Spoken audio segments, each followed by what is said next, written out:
একটু আগে এদিকে কে যেন গান গাইছিল, তুমি কি ওকে দেখেছো? কেন মেম সাহেব? আমি ওর সাথে একটু কথা বলবো। কেন মেম সাহেব?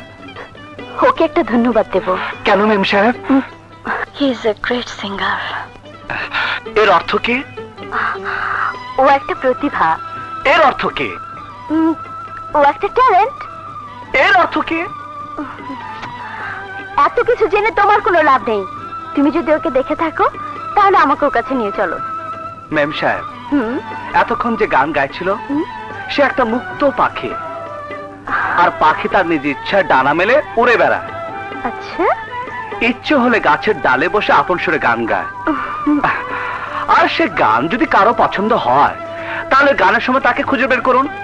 তুমি একটু চেষ্টা করে ওকে খুঁজে বের করে দাও না, যে এত সুন্দর আর মধুর সুরে গাইতে পারে। তার মন আর সে না জানি আরো কত সুন্দর। ওকে দেখতে না পেলে আমার দু চোখে ঘুমিয়ে আসবে না? আপনার পরনে তো বিলেতি পোশাক, আর যে গান গাইছিল সে একজন বাংলাদেশী রাজা, বাংলাদেশী।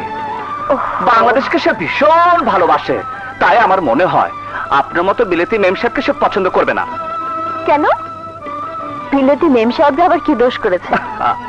বিলেতি হয়ে বিলেতি পোশাক পরলে কোনো দোষের নেই, কিন্তু বাংলাদেশী হয়ে বিলেতি পোশাক পরলে দোষের তো হবেই। রাইট।